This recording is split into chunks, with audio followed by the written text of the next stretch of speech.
जी बेटा, मैं आपको ट्यूमर सप्रेसर जीन और प्रोटोन जीन बता रही थी। तो आपने सिंपल सी चीज याद रखनी है कि फंक्शन दोनों एक ही कर रही हैं, तकरीबन एक ही काम है, लेकिन काम करने का तरीका डिफरेंट है और दोनों की मैकेनिज्म डिफरेंट है। ट्यूमर सप्रेसर जीन जब काम करती है या जब भी उसका काम खराब होता है, ट्यूमर सप्रेसर मतलब ट्यूमर सप्रेसर जीन का काम करने का तरीका इस सेंस में डिफरेंट है कि प्रोटो ओन्को जीन जब काम कर रही होती है और उसका काम जब खराब होता है, किस तरह से खराब होता है, जब उसकी मजीद एक्टिवेशन हो जाती है। वो किसी इवेंट के थ्रू, इतने पोटेंशियल इवेंट्स होते हैं जो उसको क्या करते हैं, नॉर्मल स्टेट से कैंसरस स्टेट में चेंज कर देते हैं, नॉर्मल जीन से कैंसरस जीन में चेंज कर देते हैं। ठीक है बेटा, तो वो एक्टिव होने के बाद खराबियां पैदा करती है, और जो ट्यूमर सप्रेसर जीन्स होते हैं ये इनएक्टिवेट होने के बाद खराबियां पैदा करते हैं। ठीक है, ये नॉर्मली एक्टिव हालत में काम कर रहे होते हैं अपना, लेकिन जैसे ही ये इनएक्टिवेट हो जाते हैं तब इनका काम खराब होता है। जैसा कि सबसे बड़ी example guardian of genome P53 की है कि वो अगर इनएक्टिवेट हो जाए, स्विच ऑफ हो जाए, म्यूटेटेड हो जाए, तो फिर वो काम खराब करना स्टार्ट करती है। जबकि जो प्रोटोन को जीन है वो कब खराबियां पैदा करती है, कैंसर की तरफ लीड करती है, जब वो एक्टिव हो जाती है मजीद किसी उसकी वजह से, किसी भी ऐसे इवेंट की वजह से वो नॉर्मल हालत से ओन्कोजीन की तरफ जा रही है। काम दोनों का एक है, बेसिकली क्या कि सेल डिवीजन में ही रोल प्ले कर रही हैं दोनों। सेल की ग्रोथ करा के उसकी पोटेंसी को मेंटेन कर रही हैं, उसकी डिफरेंशिएशन करा रही हैं, और उसे, और जो ट्यूमर सप्रेसर जीन है वो ट्यूमर होने से रोक रही है। ठीक है, तो दोनों ही सेल डिवीजन में अपना रोल प्ले कर रही है, ये बात कहना ठीक है, लेकिन ये दोनों ही बिल्कुल एक ही चीज है, ये कहना गलत है। ठीक है ना मुद्दे सहर, समझ आ गई अब? यस मैम, आप सही आ गई। चलो ठीक है, पूछा करें बेटा, फिर तो समझ आएगी। MCQ नंबर 5 देखें, which of the following is essential for tumour metastasis. अब ट्यूमर, पहले हमने देखा मेलिग्नेंसी का हॉलमार्क क्या था, तो हमें पता चल गया कि मेलिग्नेंसी में बहुत से काम खराब होते हैं, मार्टोसिस भी ज्यादा हो सकती है, और भी बहुत सी चीजें हैं जो चेंज हो जाती हैं, प्लियोमोर्फिज्म भी हो सकती है, होती भी है सेल में, और भी बहुत से चेंजेस आते हैं। लेकिन जो सबसे बड़ा और करेक्टरिस्टिक या फिर जो श्योर हमें साइन होता है, या जब मेलिग्नेंसी का हॉलमार्क होता है, वो मेटास्टेसिस होती है। ये बात हमने देख ली, आप सभी को समझ भी आ गई। लेकिन अब उससे नेक्स्ट बात ये है कि इसमें से ट्यूमर मेटास्टेसिस होना चाह रहा है, ट्यूमर मेटास्टेसाइज करना चाह रहा है खुद को। अब इस इन दिए गए फैक्टर्स में से कौन सी ऐसी चीज है जो उसके लिए जरूरी है? तो एंजियोजेनेसिस एक ऐसा मैकेनिज्म है, एक ऐसा प्रोसेस है, प्रोसेस तो खैर नहीं कह सकते, लेकिन ऐसा वो है फिनोमिना जिसमें हमें मेटास्टेसिस को प्रमोट किया जाता है, या फिर अगर ये नहीं होगा तो मेटास्टेसिस नहीं होगी। हम ये हमने किस सेंस में इस बात को जस्टिफाई करना है कि हमारा कॉन्सेप्ट भी बन जाए। आपको पता है मेटास्टेसिस एक पूरा सीरीज है स्टेप्स की, एक चीज नहीं है। जैसे मैं आपको हिमोस्टेसिस पढ़ाते हुए कहती हूँ कि बेटा सिर्फ ये एक चीज नहीं है जो एक लाइन में डिस्क्राइब हो जाए, पूरी स्टेजेस है इसकी, कि वस्कुलर स्पैज्म होना है, प्लेटलेट प्लग ने बनना है, उसके बाद ब्लड कोआगुलेशन होनी है, और उसके बाद फिब्रस टिश्यू की फिलिंग होनी है। तो जैसे वो एक पूरा स्टेप्स के साथ, एक सीरीज ऑफ स्टेप्स के साथ बनने वाला मैकेनिज्म है, इसी तरह मेटास्टेसिस भी इतनी आसानी से नहीं होती। बेसिकली जो कैंसर सेल होता है उसने अपना ओरिजिनल प्लेस ऑफ, जहां पर वो इनेट है, मतलब उसकी जो इंट्रिंसिक जगह है, जो इंट्रिंसिक साइट है जहां वो पैदा हुआ है, जैसे हमारी इंट्रिंसिक साइट्स होती हैं जहां हम पैदा होते हैं, हमारे आबाई इलाके, आबाई जगह होती है, आबाई घर होता है, ऐसे ही ट्यूमर जहां पे पैदा हुआ है वो उसकी ओरिजिनल प्लेस, इंट्रिंसिक प्लेस है। लेकिन मेटास्टेसिस की डेफिनेशन क्या होती है कि अब वो अपनी ओरिजिनल प्लेस को छोड़ के माइग्रेट करके जाए किसी दूसरे हिस्से में। अब किस तरह से जा सकता है? तो स्प्रेड करने के बहुत से तरीके हैं। लिम्फेटिक सिस्टम, मतलब लिम्फेटिक पाथवे को लेके चला जाए, ब्लड स्ट्रीम के थ्रू, मतलब हिमेटोजीनस स्प्रेड कर ले, या ब्लड कैविटीज के, बॉडी कैविटीज के थ्रू स्प्रेड कर ले। तो तरीके तो उसके पास बहुत हैं, लेकिन कौन सा काम है जो बहुत ज्यादा जरूरी है तो मेटास्टेसिस आसानी से हो जाएगी? वो ट्यूमर आराम से अपनी ओरिजिनल जगह को छोड़ के उस जगह पे चला जाएगा, अदर बॉडी साइड पे जहां वो जाना चाह रहा है। तो उसने अपनी वो जगह छोड़नी है, मैलिग्नेंट सेल ने दूर जाना है, अपनी प्राइमरी ट्यूमर वाली जगह से कहीं दूर जाना है। तो उसके लिए सबसे जरूरी, सबसे क्रिटिकल इवेंट है कि नई ब्लड वेसल बने। जब नई ब्लड वेसल बनेगी तो उसकी नरिशमेंट भी अच्छी होगी, उसको जाने के लिए रास्ते मिलेंगे और उसके लिए आसानी पैदा होगी। क्योंकि जब एंजियोजेनेसिस नहीं हुई होती, वेसल नहीं बनी होती, तो उसके बिना सिर्फ और सिर्फ ट्यूमर 1 to 2 मिलीमीटर मूव कर सकता है, उससे आगे नहीं जा सकता। और हमने तो पढ़ा हुआ है कि लंग सेल कार्सिनोमा, मतलब जो लंग्स में ट्यूमर बन रहा है वो कहाँ पर जा सकता है, ब्रेन में जा सकता है। ब्रेस्ट में बनने वाला ट्यूमर ब्रेन में जा सकता है, जीआईटी के ट्यूमर ब्रेन में जा सकते हैं। तो ब्रेन का और जीआईटी का कितना डिफरेंस है। मतलब हमने बहुत बहुत दूर भी साइड्स पढ़ी हुई हैं, 1 to 2 मिलीमीटर तक ही तो नहीं रहता। मेटास्टेसिस की कोई लिमिट थोड़ी है कि सिर्फ इतना सा फासला तय कर सकता है ट्यूमर, उससे आगे वो नहीं जा सकता, बाउंड्री हमने लिमिट कर दिया है। ऐसा तो कुछ नहीं है। एक ट्यूमर जहां बन रहा है वो बिल्कुल उसके ऑपोजिट बॉल में और इतनी दूर तक भी चला जाता है, बना एक हिस्से में और बिल्कुल उसके ऑपोजिट इतना फासला तय करके जा रहा है। तो उसकी फैसिलिटी के लिए एंजियोजेनेसिस का होना जरूरी है, ठीक है। MCQ नंबर 6 देखें, which of the following statement about carcinogenesis is false. Alpha option, asbestos carcinogenesis क्या है, कार्सिनोमा का मतलब कार्सिनोमा का बनना, genesis formation. Asbestos exposure increases the incidence of lung cancer. तो ये आप लोगों को मैंने टेबल कहा था कि रॉबिन्स के ये 2 टेबल्स तो आप लोगों की फिंगर टिप्स पे होने चाहिए। वैसे तो इस चैप्टर के सभी टेबल्स ही इंपॉर्टेंट है, लेकिन ये वाले टेबल्स तो आपकी फिंगर टिप्स पे ही होने चाहिए, क्योंकि ये मोस्ट इंपॉर्टेंट है कि लंग कैंसर हो रहा है, एस्बेस्टोस की वजह से हो रहा है या किसी और की वजह से। निकल क्या कर सकता है, कैडमियम कंपाउंड क्या कर सकते हैं। मतलब आपको सिर्फ प्रोस्टेट दे के, फिर प्रोस्टेट कार्सिनोमा दे के पूछ लिया जाए कि बताएं इनमें से 4 जीन कौन से इसको वो कर सकते हैं, सॉरी जीन नहीं, कौन से एजेंट्स हैं जो कॉज कर सकते हैं। तो इस सेंस में आप लोगों को क्लियर होना चाहिए। बेटा ऑप्शन देखिए, papilloma viruses produce tumours in animals but not in humans. तो पैपिलोमा तो आप यूं कह लें ह्यूमंस के पीछे ही पड़ा हुआ है, पूरी इसकी एक क्लास है, एक भी नहीं है। बाकी तो चले एक ही होता है कि अगर हमने डिस्कस कर लिया एक ही नाम है। तो ह्यूमन पैपिलोमा वायरस की तो पूरी क्लासेस है कि 6 और 11 ये वाला काम करता है। अगर कंडाइलोमा बनना है तो मतलब वहां पे ये होगा, मतलब प्रॉपर हमने क्लासिफिकेशन की हुई है कि ये 6 और 11 यहाँ पर होता है, जो 8 क्लास है वो इसके लिए इन्वॉल्व है। तो ये तो ऐसी बात है नहीं कि ट्यूमर पैपिलोमा वायरस सिर्फ एनिमल्स में ट्यूमर्स को प्रोड्यूस करते हैं, ह्यूमंस में नहीं करते। ऐसा नहीं है, ये तो अच्छा खासा ह्यूमंस को भी पकड़ के मुश्किल में डाल देते हैं। तो मतलब ये तो बेटा ऑप्शन बनती ही नहीं है आपकी। Exposure to aniline dyes predisposes to cancer of urinary bladder हो सकता है। Hepatitis B virus has been implicated in hepatocellular carcinoma. तो ये भी हो सकता है, लेकिन बीटा ऑप्शन तो मेरे ख्याल से अगर आप लोगों की थोड़ी बहुत भी अंडरस्टैंडिंग हो तो आप लोग इजीली कर सकते हैं कि ये इतनी जगहों पे जब फीमेल रिप्रोडक्टिव फीमेल जेनिटेलिया की पैथोलॉजी पढ़ रहे होते हैं तो उसमें आपको जगह जगह पैपिलोमा दिखाई दे रहा होता है, कहीं पैपिलोमा की कोई क्लास, कहीं पैपिलोमा की कोई क्लास। तो ऐसा तो कहना गलत है कि ये कुछ भी नहीं करता, ये तो बहुत ही कुछ कर सकता है। Workers expose to polyvinyl chloride में develop following liver malignancies.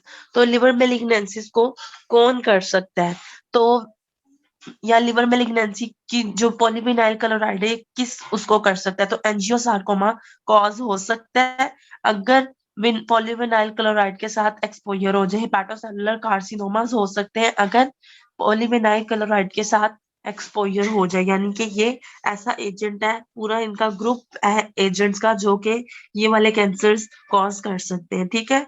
Radon आप लोगों ने याद रखनी है लंग्स के लिए, क्रोमियम भी लंग्स के लिए, बेरिलियम भी लंग्स के लिए, ठीक है। मतलब लंग्स का ना एमसीक्यू ज्यादा नहीं पूछा जाता, उसकी वजह ये कि आर्सेनिक और आर्सेनिक के कंपाउंड्स भी लंग्स को वो कर सकते हैं, लंग कार्सिनोमा कर सकते हैं। एस्बेस्टोस भी लंग कार्सिनोमा कर सकता है, बेरिलियम भी लंग कार्सिनोमा कर सकता है, क्रोमियम भी कर सकता है, रेडोन वगैरह भी कर सकते हैं। रेडोन और उसके जो डिके प्रोडक्ट्स आप लोगों ने हाफ लाइफ पढ़ी है, तो उसमें टॉपिक पढ़ा था जब आप लोगों ने मैट्रिक इंटर में। तो ये सारे तो आप ना भी याद रखें, इट्स ऑल राइट, क्योंकि लंग कार्सिनोमा इतनी चीजों में आ रहा है, इतने एजेंट्स इसको कॉज कर सकते हैं।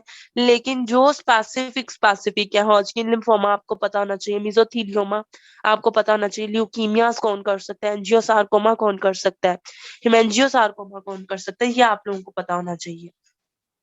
मोस्ट रेडियो सेंसिटिव सेल्स जो होते हैं वो लिम्फोसाइट्स होते हैं, और जो लीस्ट रेडियो सेंसिटिव सेल्स होते हैं वो प्लेटलेट्स होते हैं, मेगा कैरियोसाइट्स। ठीक है। एमसीक्यू नंबर 9 देखें, retinoblastoma is associated with which of the following tumours. तो जो ओस्टियोसार्कोमा है ये रेटिनोब्लास्टोमा के साथ एसोसिएट करता है। अब आप लोग मुझे बताएं, मैंने अभी अभी आपको आरबी जीन किस कैटेगरी में बताया, ट्यूमर सप्रेसर जीन में, या प्रोटो ओन्को जीन्स में, या फिर अपोप्टोसिस को रोकने वाले जीन्स में, या डीएनए के रिपेयर को रोकने वाले जीन्स में, किस कैटेगरी में ट्यूमर बताया?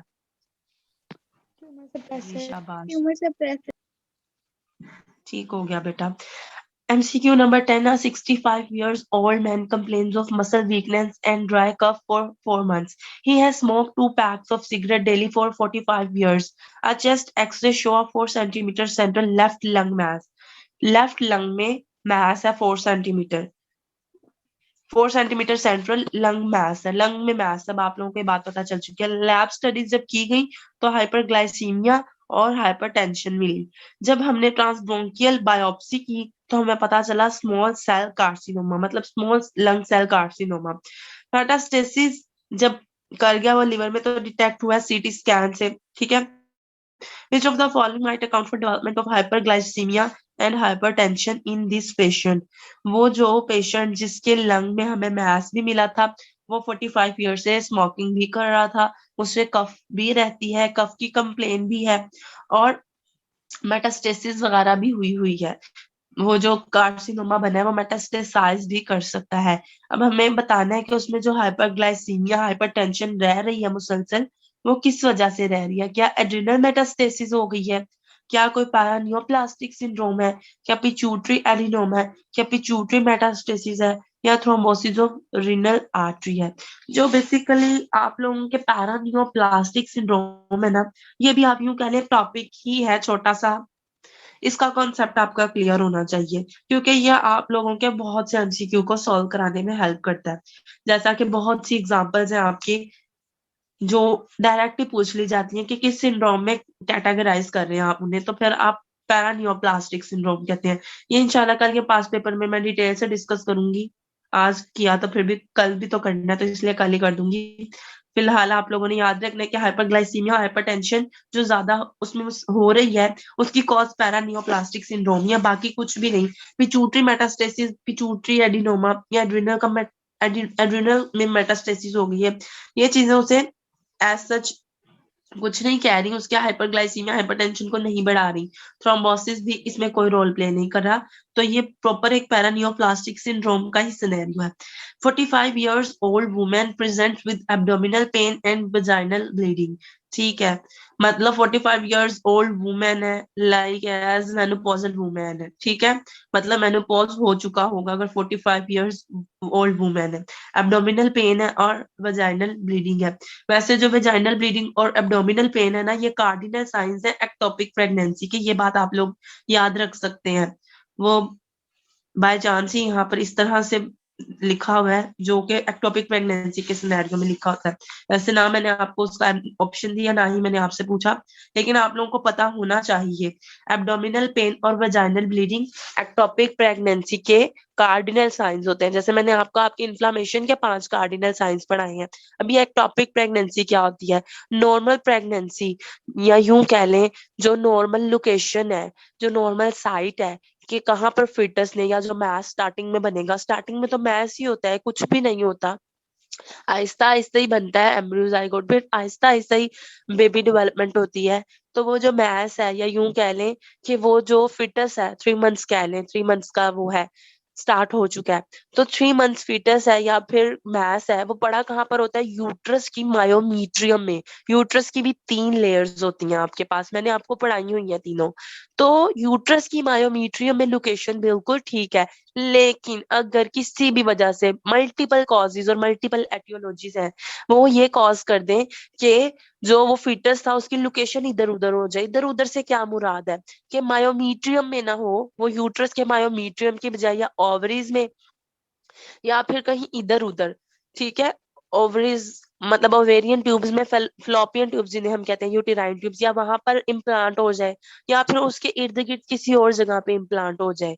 बहुत सी जगह सर्विक्स में भी इम्प्लांट हो सकता है। इवन सर्विक्स में जगह बहुत कम होती है, इतनी जगह नहीं होती इवन कि मैस कोई ट्रैप हो सके, लेकिन कुछ केसेस में वहां पर भी हो सकता है, सर्विक्स में भी। तो काफी मतलब इर्द गिर्द कहीं भी हो रहा है या उस एरिया से ही बाहर जा रहा है, तो वो होती है एक्टोपिक प्रेगनेंसी। और जब एक्टोपिक प्रेगनेंसी होती है तो फीमेल किस तरह से प्रेजेंट करती है, एब्डोमिनल पेन और वेजाइनल ब्लीडिंग के साथ। यही अबॉर्शन की भी साइंस होते हैं। Anyhow, return to MCQ. तो मैंने आपको एक टॉपिक प्रेगनेंसी का थोड़ा सा कॉन्सेप्ट दिया है। एनाटमी में आपको पूछा जा सकता है, पैथो में भी पूछा जा सकता है। हिस्टेरेक्टमी की है हमने उसकी, 45 इयर्स ओल्ड वुमेन थी, एब्डोमिनल पेन वेजाइनल ब्लीडिंग, हमें नहीं समझ आ रही क्या किया जाए, तो हमने हिस्टेरेक्टमी कर दी, हमने यूट्रस ही रिमूव कर दिया। क्योंकि अब हमने यूट्रस रिमूव कर दिया है तो अब प्रेगनेंसी अगेन कभी कंसीव नहीं हो सकेगी। लेकिन 45 इयर्स ओल्ड वुमेन में अगर हम हिस्टेरेक्टमी भी कर रहे हैं तो कोई इतना इश्यू नहीं है। लेकिन हिस्टेरेक्टमी हम नॉर्मल एज फीमेल में करने से पहले थोड़ा उसका अलग प्रोटोकॉल होता है। चले हिस्टेरेक्टमी कर दी गई। अब बिनाइन ट्यूमर आपको दिखाई दिया यूट्रस का, derived from smooth muscle cell. Uterus का मसल, यूट्रस का ट्यूमर है और डराइव कहाँ से? स्मूथ मसल सेल से। What is appropriate diagnosis?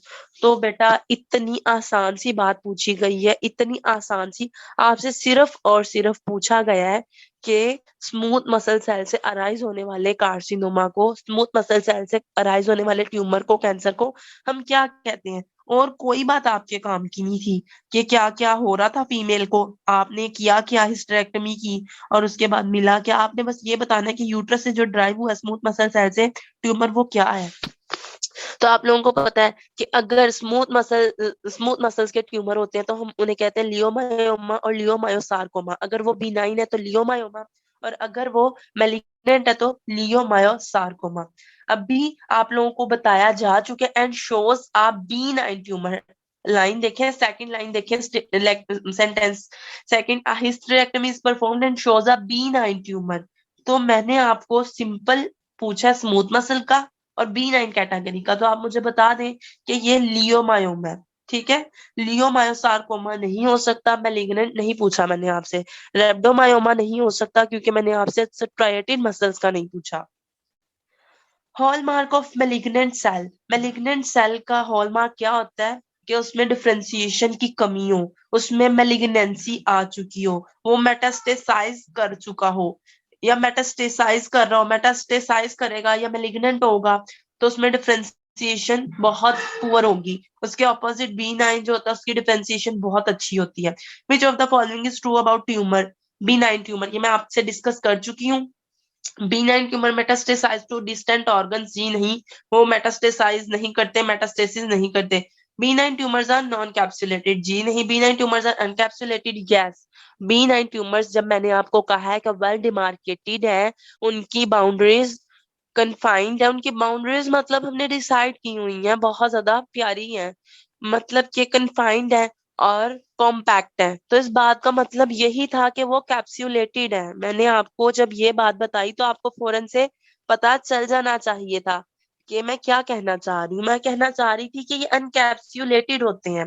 तो जब मैंने आपको वेल डिमार्केशन वाली बात बताई तो इसका मतलब था कि वो अनकैप्सूलेटेड है, अच्छे से कैप्सूलेटेड होते हैं। Benign tumours metastasise locally, local करते हैं या नहीं करते हैं, वो मेटास्टेसाइज ज्यादा करते ही नहीं, बल्कि करते ही नहीं। Proto oncogenes are cancer inhibiting genes, जी नहीं। कैंसर कंट्रोलिंग जीन्स, जी हाँ, हमारी बात हो चुकी है इसमें। कैंसर कॉजिंग जीन्स अगर पूछा जाता ऑन्को जीन्स के बारे में देन आप चार्ली ऑप्शन चूज करते। B9 tumour projection from mucosa into lumen of hollow organ. तो मैंने आप लोगों को चैप्टर के स्टार्ट में कहा था कि पॉलिप, पेपिलोमा, सिस्ट एडिनोमा, ये आप लोगों को क्लियर होना चाहिए कि क्या कॉन्सेप्ट है इसका। तो पॉलिप आप लोगों को पता है कि मैस होता है जो प्रोजेक्ट होता है कहाँ से? म्यूकोजा से ल्यूमिन के अंदर। तो ये पॉलिप है। पैपिलोमा क्या होती है? फिंगर लाइक प्रोजेक्शंस होती हैं ल्यूमिन के अंदर। सिस्ट एडिनोमा क्या होता है? होलोसिस्टिक मैसेज होते हैं, ओवरीज में सीन किए जाते हैं। विच of the following is not B9 tumour? तो 4 ऐसे ट्यूमर्स आप लोगों को बताए हुए हैं। वैसे कुछ और भी होते हैं, लेकिन आप लोगों ने ये 4 ही याद रखने हैं, इसलिए बस में 4 ही हैं आपके। तो 4 ट्यूमर्स ऐसे हैं जो खत्म तो ओमा पे हो रहे हैं, और हमने कहा था जब ओम आएगा, OMA, तो वो B9 कैटेगरी होगी। लेकिन वो ओमा पे एंड होने के बाद भी मेलिग्नेंट ही रहते हैं। तो वो 4 ट्यूमर्स कौन से हैं? मीजोथीलियोमा, लिम्फोमा, सेमिनोमा और मेलानोमा। ठीक है। तो mesothelioma is not a B9 tumour, it is a malignant tumour. Meningioma, ठीक है, ये ब्रेन कवरिंग्स का मिनंजीस का कैंसर है, ट्यूमर है, और ये B9 कैटेगरी का है। मिनंजियोमा के लिए मैंने आप लोगों को एक MCQ बताया हुआ है, अगर आप लोग मुझे बता दें तो मुझे खुशी होगी। जब मैंने कैल्सिफिकेशन पढ़ाई थी आप लोगों को।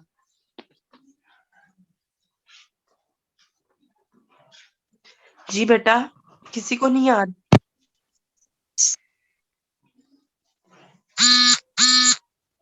मैंने आप लोगों को समोमा बॉडीज बताया था, ये याद है या नहीं याद? Yes, ma'am. जी, तो मैंने उसी वक्त आपको बताया था कि समोमा बॉडीज हमें किन किन जगहों पे मिलती हैं, किन किन ट्यूमर्स में। जब पैपिलरी कार्सिनोमा होता है थायराइड्स का, जब पैपिलरी कार्सिनोमा होता है ओवरीज का, जब पैपिलरी कार्सिनोमा होता है सलाइवरी ग्लैंड्स का, और मिनंजियोमास जब मिनंजीज के ट्यूमर्स होते हैं, इन केसेस में हमें समोमा बॉडीज मिलती है। वैसे तो और भी केसेस हैं, लेकिन आप लोग सिर्फ मोस्ट के वर्ड से याद रखें। MOST, most. M मतलब मिनंजियोमा, O मतलब पैपिलरी कार्सिनोमा ऑफ ओवरीज, और एस मतलब सलाइवरी ग्लैंड्स का पैपिलरी कार्सिनोमा, और टी मतलब थायराइड ग्लैंड्स का पैपिलरी कार्सिनोमा। ठीक है। तो इन चारों में आपको समोमा बॉडीज, लेमिनेटेड कैल्शियम डेपोजिशन होती हैं, ये मिलती हैं, बाकियों में नहीं मिलती। मतलब ऐसी बात नहीं है कि आपको पूछा जाए समोमा बॉडीज कहाँ कहाँ मिलती हैं, और आप अल्फा बीटा चार्ली डेल्टा सारा, और फिर उसके बाद ईटा में जी सारी की सारी ही ऑप्शंस हैं, ऑल आर करेक्ट ऑप्शंस, ऐसा नहीं है। मैम एस हर का क्या जगह है? नहीं मिलती। सलाइवरी ग्लैंड्स का ट्यूमर। ठीक है, आ गई है समझ? Yes. चले ठीक है। 17 MCQ देखें। Choose in correct option about dysplasia. तो बेटा MCQ नंबर 1 पे ही हमने बहुत ज्यादा इस पे डिटेल से डिस्कशन कर ली है। बाकी सभी ऑप्शंस ठीक है, लेकिन लेस माइटोटिक फिगर्स वाली बात गलत है। अगर मैं आपको कहूँ टिपिकल एटिपिकल माइटोटिक फिगर्स, तो तब आप कुछ हद तक चूज कर सकते हैं कि एनाप्लेजिया में एटिपिकल माइटोटिक फिगर्स बनते हैं और डिस्प्लेजिया में टिपिकल माइटोटिक फिगर्स बनते हैं। लेकिन अभी मैंने कहा है कि लेस होती है, तो ये बात तो गलत है। और ना मैंने किसी के साथ कंपेयर करके बोला कि विद रिस्पेक्ट टू एनाप्लेजिया, तो मैंने डायरेक्ट ही कह दिया कि लेस माइटोटिक फिगर्स, तो ऐसा तो नहीं होता। All are benign tumours except hydatidiform भी आपका फीमेल जब जेनिटेलिया डिटेल में पढ़ते हैं तो हाइड्राटिडिफॉर्म ट्यूमर आप डिस्कस करते हैं। नेबस, ये भी एक B9 ट्यूमर है। प्लियोमॉर्फिक एडिनोमा, ये भी एक B9 ट्यूमर है। मिच्योर टेराटोमा, जो कि मिच्योर टेराटोमा के बारे में आपको पूछा जाता है कि ये मिक्स्ड कैटेगरी का, किस सेंस में? क्योंकि ये more than one neoplastic cell type से डिराइव होता है, मतलब ये एक से ज्यादा जर्म सेल लेयर से डिराइव होता है। एंड ये एक्टोडम से, एंडोडम से, मिजोडम तीनों से ही अराइज हो सकता है। तो हम इसे कहते हैं कि मिक्स्ड कैटेगरी का ट्यूमर है। ठीक है। जो मिच्योर टेराटोमा है ये B9 है, जबकि जो इमिच्योर टेराटोमा है ये मेलिग्नेंट है। और मैंने आपसे यही पूछा कि B9 के अलावा मेलिग्नेंट कौन सा है, ये बताएं। Liver and lungs are most frequently involve secondary sites in. Liver और लंग्स में किन किन ऑर्गन्स में कौन कौन से कार्सिनोमा खुशी खुशी स्प्रेड करते हैं, ये बात पूछना चाहिए मैंने। कि अगर सारकोमास है तो वो कहाँ जाएंगे, मतलब किस रूट को फेवर करेंगे, कार्सिनोमास किस रूट को फेवर करेंगे। और फिर एग्जांपल्स के थ्रू मैंने पूछा आपसे। तो आप लोगों को पता है कि अगर किसी बॉडी कैविटी के बारे में पूछा जाना हो तो आप लोगों ने बॉडी कैविटी वाली ऑप्शन चूज करनी है। मतलब उसको हम ट्रांस को लोमिक भी कहते हैं, लेकिन आप लोग ऑल राइट एक ही नाम याद रख लें। तो आप लोगों को मैंने पूछा है कि लिवर और लंग्स, तो आपको अगर एग्जांपल्स आती हैं, एग्जांपल्स आने का क्या मतलब है? जो मेलानोमा, ब्रेस्ट और कोलोन के कैंसर्स और ट्यूमर्स होते हैं, सेंटिनल लिम्फ नोड को यूज करते हुए वो लिम्फेटिक स्प्रेड को यूज करते हैं। जबकि जो ये लंग्स और लिवर है, इनको बहुत पसंद है कि ये इस वाले रूट से, इस वाले मैकेनिज्म से, इस वाले वे से, इस वाले पाथवे से कैंसर स्प्रेड हो इनमें, या ये अफेक्ट हो। तो हिमेटोजीनस मतलब ब्लड स्ट्रीम के थ्रू लंग्स और लिवर्स होता है। Dash is based on size of primary lesion, its extend to regional lymph node. तो मैंने आप लोगों को जब स्टेजिंग और ग्रेडिंग पढ़ाई थी, मैंने आपको कहा था कि ये आप लोगों को पूरी पूरी डिटेल नहीं भी पता, इट्स ओके, ये आपका है भी नहीं है, क्योंकि ये आप जेनेटिक्स नहीं पढ़ रहे, आप नियोप्लेजिया डिस्कस कर रहे हैं, और वो भी करिकुलम के सिलेबस के साथ मेंशन करके, अपने करिकुलम के साथ मेंशन करके। तो अगर स्टेजिंग आप लोगों को इतना तो पता होना चाहिए कि basically size of primary lesion देखा जाता है जब हम स्टेजिंग कर रहे होते हैं। स्प्रेड कितनी हुई है उसकी, कहाँ तक वो, किस एरिया तक वो पहुंच गया है, लिम्फ नोड को उसने अपनी उसमें ले लिया या नहीं ले लिया, यानी लिम्फ नोड तक भी मेटास्टेसाइज कर गया या नहीं कर गया, डिस्टेंट मेटास्टेसिस की है या नहीं की, ये सारी चीजें स्टेजिंग में आ जाती हैं। देन ग्रेडिंग क्या होती है? ग्रेडिंग होती है कि आप डिग्री ऑफ डिफरेंशिएशन चेक करें, किस हद तक ये डिफरेंशिएशन कर सकता है, मतलब नॉर्मल सेल्स के साथ मिलने जुलने की फंक्शनली और मॉर्फोलॉजिकल फीचर्स इसके कितने रह गए हैं, या सारा कुछ ही तबाह हो गया है, टोटली अग्रेसिव हो चुका है ये। तो उसकी डिग्री ऑफ डिफरेंशिएशन को जब चेक किया जाता है ग्रेडिंग की बेस पे, और ग्रेड्स रख दिए जाते हैं, ये ग्रेड 1 2 3 है।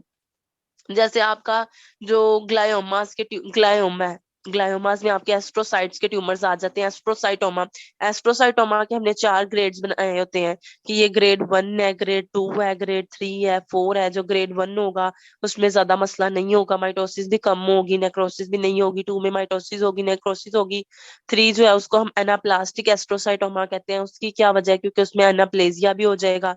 और जो 4 है उसको हम ग्लायोब्लास्टोमा मल्टीफॉर्म, मतलब उसका प्रॉपर नाम है, वजह क्योंकि उसमें तबाही अपनी पीक पे होती है, हर चीज खराब हो जाती है, माइटोसिस अपनी पीक पे, नेक्रोसिस हद से ज्यादा, और माइटोटिक फिगर्स बनने स्टार्ट हो जाते हैं। तो मतलब स्टेज ग्रेडिंग जब की जाती है तो वो डिग्री ऑफ डिफरेंशिएशन की बेस पे की जाती है, और जो स्टेजिंग की जाती है वो इन चीजों को डिस्कस करके की जाती है, इन चीजों को मद्देनजर रखे। प्राइमरी लेजन का साइज कितना है, लिम्फ नोड के साथ उसका क्या रिलेशन है, मेटास्टेसाइज कर गया, अगर कर गया कितनी दूर तक कर गया, ठीक है। प्रोग्नोसिस क्या होता है? हम ट्रीटमेंट दे रहे हैं, अगर एक कैंसर का पेशेंट है उसको हम कीमो दे रहे हैं, उसके बाद हम चेक करना चाह रहे हैं कि वेदर रिकवरी हुई है या नहीं हुई, कोई फायदा हुआ है या नहीं हुआ, या मजीद काम खराब ही हो रहा है, तो वो प्रोग्नोसिस होता है। फिर हम कहते हैं कि इस चीज का प्रोग्नोसिस अच्छा है, इस चीज का प्रोग्नोसिस बुरा है, मतलब क्यूरेटिव व्यू से जब हम बात करते हैं कि ये चीज, ये बीमारी इस ट्रीटमेंट को अच्छा कैच कर रही है। डायग्नोसिस क्या होता है? डायग्नोसिस देना, सिम्टम्स क्लिनिकल फीचर्स को जब देखने के बाद आप बता देते हैं कि आपको ये चीज हो सकती है, ठीक है। डिफरेंशियल डायग्नोसिस क्या होता है बेटा, कोई मुझे बताएगा?